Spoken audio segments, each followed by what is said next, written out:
اعوذ باللہ من الشیطان الرجیم بسم اللہ الرحمن الرحیم السلام علیکم ورحمۃ اللہ وبرکاتہ۔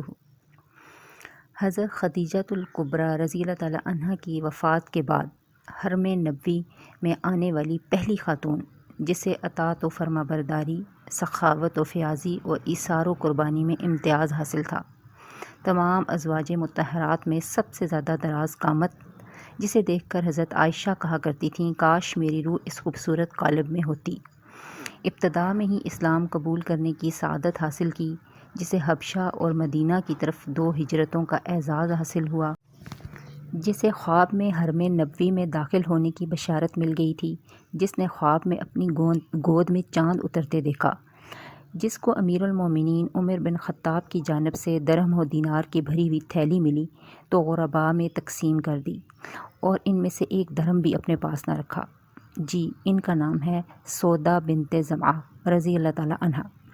آئیے اس عظیم المرتبت خاتون کی حیات طیبہ کو اپنے لیے مشعل راہ بناتے ہیں۔ حضرت سودا رضی اللہ تعالی عنہ کے والد کا نام زمعہ بن قیس بن عبد الشمس تھا، اور والدہ کا نام شموس بن قیس بن عمر تھا۔ یہ قبیلہ بنو نجار میں سے تھیں، جبکہ والد کا تعلق قریش کی مشہور شاخ بنو عامر بن لؤی سے تھا۔ جوان ہوئیں تو ان کا نکاح چچا کے بیٹے سکران بن عمر سے ہوا۔ یہ سہل، حاطب اور سلید کا حقیقی بھائی تھا۔ ان سب بھائیوں کو صحابی رسول بننے کا شرف حاصل ہوا۔ حضرت سودا نے ابتدائی ایام میں ہی اسلام قبول کر لیا تھا، اور ان کا خاوند سکران بن عمر بھی دائرہ اسلام میں داخل ہو گیا تھا۔ دونوں نے حبشہ کی طرف ہجرت کرنے کی سعادت حاصل کی اور مہاجرین کے دوسرے قافلے میں شامل ہوئے۔ دونوں میاں بیوی عرصہ دراز تک حبشہ میں اکٹھے رہے۔ وہاں اللہ تعالیٰ نے ان کو ایک بیٹا عطا کیا جس کا نام عبد الرحمن رکھا۔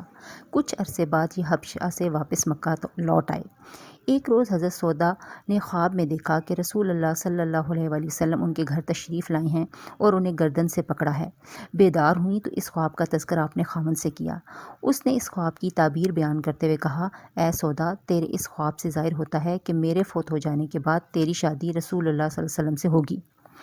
دوسری دفعہ خواب دیکھا کہ چاند ان کی گود میں آ گرا۔ یہ خواب بھی اپنے خاوند سے بیان کیا تو اس نے کہا کہ اس کی تعبیر یہ ہے کہ میں جلدی فوت ہو جاؤں گا اور تیرا نکاح رسول اللہ صلی اللہ علیہ وسلم سے ہو جائے گا۔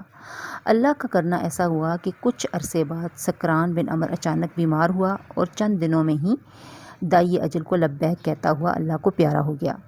سودا رضی اللہ تعالیٰ عنہ بیوہ ہو گئیں۔ خاوند کی جدائی میں دل اچاٹ رہنے لگا۔ ایک روز حضرت عثمان بن مظعون رضی اللہ تعالیٰ عنہ کی بیوی خولہ بنت حکیم رسول اللہ صلی اللہ علیہ وسلم کی خدمت میں حاضر ہوئیں۔ اس وقت تک حضرت سودا اپنی عدت کے ایام گزار چکی تھیں۔ حضرت خولہ نے سلام دعا کے بعد عرض کیا، یا رسول اللہ، آج کل آپ بڑے مغموم دکھائی دیتے ہیں، شاید خدیجۃ الکبریٰ کی جدائی بھلائی نہیں جا رہی۔ آپ نے فرمایا، خولہ، واقعی خدیجہ بہت عظیم خاتون تھی، اس نے میری بہت خدمت کی، وہ مجھے بہت یاد آتی ہے۔ عرض کی، یا رسول اللہ صلی اللہ علیہ وآلہ وسلم، آپ شادی کیوں نہیں کر لیتے؟ اس سے آپ کا گھر آباد ہو جائے گا۔ فرمایا، کس سے کروں؟ عرض کی، میری نظر میں ایک خاتون ہے، اجازت ہو تو ان سے بات کروں۔ فرمایا، وہ کون ہے؟ عرض کی، سودا، ان کا خاوند فوت ہو چکا ہے۔ آپ نے فرمایا، ٹھیک ہے، بات کرو، اگر وہ رضامند ہو تو مجھے یہ رشتہ منظور ہے۔ خولہ بنت حکیم اجازت ملنے پر مسرت بھرے جذبات لے کر سودا کے گھر گئیں۔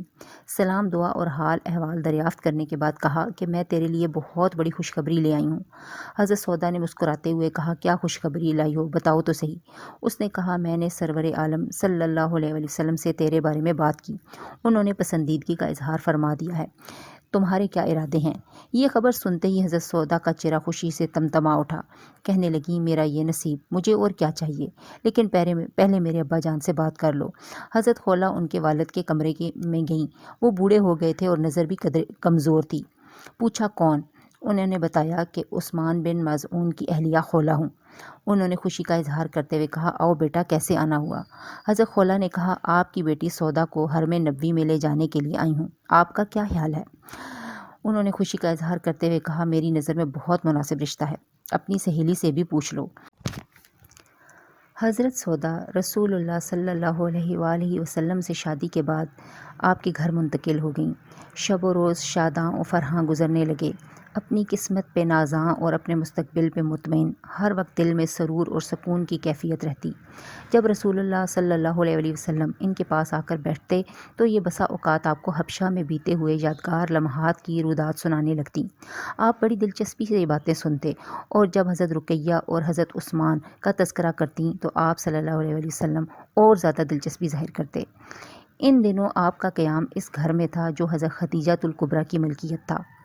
آپ کی پیاری بیٹی ام کلثوم اور فاطمہ الزہرا بھی وہاں پر قیام پذیر تھیں۔ ایک روز رقیہ بنت رسول صلی اللہ علیہ وسلم اپنے خاوند عثمان بن عفان کے ہمراہ حبشہ سے واپس مکہ پہنچی۔ گھر میں قدم رکھا تو بہنوں نے خوشی اور غم کے ملے جلے جذبات سے استقبال کیا۔ غمی والدہ یعنی خدیجہ الکبریٰ کے وفات پا جانے کی تھی، اور خوشی عرصہ دراز کے بعد اپنی بہن رقیہ کو دیکھنے کی تھی۔ حضرت خدیجہ جب فوت ہوئیں تو اس وقت حضرت رقیہ حبشہ میں تھیں۔ تینوں بہنوں نے اپنی والدہ کو یاد کر کے آنسو بہائے اور اپنا غم ہلکا کیا۔ حضرت سودا نے آگے بڑھ کر رقیہ کو پیار سے گلے لگایا۔ حبشہ میں قیام کے دوران ان کے وہم و گمان میں بھی نہ تھا کہ مستقبل میں اس نوعیت کی رشتہ داری قائم ہو جائے گی۔ اب حضرت سودا رضی اللہ تعالیٰ عنہا ان کی سوتیلی والدہ کے روپ میں ان کے سامنے تھیں۔ حضرت رقیہ کو آرام کرنے کے لیے کہا تھا کہ سفر کی تکان اتر جائے۔ رسول اللہ صلی اللہ علیہ وسلم نے اپنی لاڈلی بیٹی رقیہ اور عزیز داماد عثمان بن عفان کو دیکھ کر انتہائی مسرت کا اظہار کیا۔ حبشہ میں پناہ گزین جانثار صحابہ کرام اور حکمران نجاشی کے حالات معلوم کیے۔ مکہ معظمہ کی معاشرتی حالات بدستور خراب تھے۔ مسلمانوں کی طرح طرح کی تکالیف دینا مشرکین کا مشغلہ بنا ہوا تھا۔ چنانچہ آپ ہجرت کر کے مدینہ منورہ تشریف لے آئے۔ حضرت سودا رضی اللہ تعالیٰ عنہا جب بوڑھی ہو گئیں تو ان کے دل میں یہ اندیشہ پیدا ہوا کہ کہیں مجھے طلاق دے کر فارغ ہی نہ کر دیا جائے۔ ایک روز رسول اللہ صلی اللہ علیہ وسلم کی خدمت اقدس میں عرض کی کہ آپ مجھے دیکھ رہے ہیں کہ میں بوڑھی ہو چکی ہوں۔ میری دلی تمنا ہے کہ قیامت کے روز مجھے ازواج مطہرات کے زمرے میں اٹھایا جائے۔ میں خوشی سے اپنی باری عائشہ صدیقہ کو تفویض کرتی ہوں۔ حضرت عائشہ ان کی جانب سے یہ ایثار دیکھ کر بڑی متاثر ہوئیں۔ ایک روز حضرت عائشہ نے ام المومنین حضرت سودا کے لمبے قد کی تعریف کرتے ہوئے فرمایا کہ سودا بنت زمعہ کے علاوہ کسی عورت کو دیکھ کر مجھے یہ خیال نہیں ہوا کہ اس کے قالب میں میری روح ہو۔ حضرت عائشہ فرماتی ہیں کہ ایک روز میں سودا بنت زمعہ اور رسول اللہ صلی اللہ علیہ وسلم کے ساتھ بیٹھی ہوئی تھی۔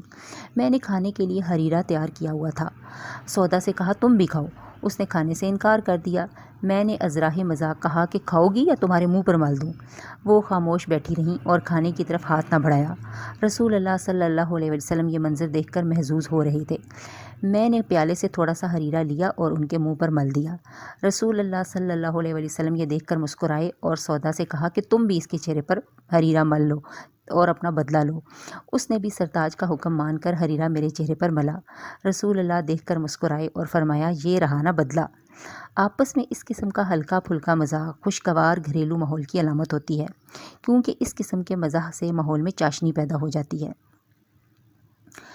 ایک روز حضرت سودا نے رسول اللہ صلی اللہ علیہ وسلم سے عرض کی یا رسول اللہ، کل میں نے آپ کے پیچھے نفل نماز کی نیت باندھ لی تھی۔ آپ دیر تک رکوع میں رہے۔ مجھے زیادہ دیر رکوع میں جھکے ہوئے یوں محسوس ہوا کہ جیسے ابھی ناک سے نکسیر پھوٹ نکلے گی۔ میں نے اس اندیشے سے کہ کہیں خون کے قطرے نیچے نہ گرنا شروع ہو جائیں اپنے ناک کو مضبوطی سے پکڑ لیا۔ آپ یہ بات سن کر بے ساختہ ہنس پڑے۔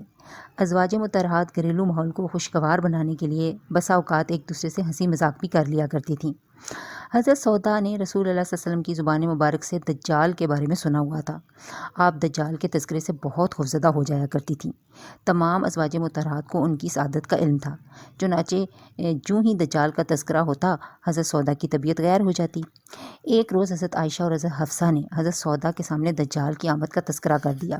بس پھر کیا تھا کہ وہ سنتے ہی بھاگ کر ایسے کمرے میں چھپ گئیں جو دھوئیں اور جالوں سے اٹا پڑا تھا۔ یہ منظر دیکھ کر دونوں مسکرا رہی تھیں کہ رسول اللہ صلی اللہ علیہ وسلم تشریف لے آئے۔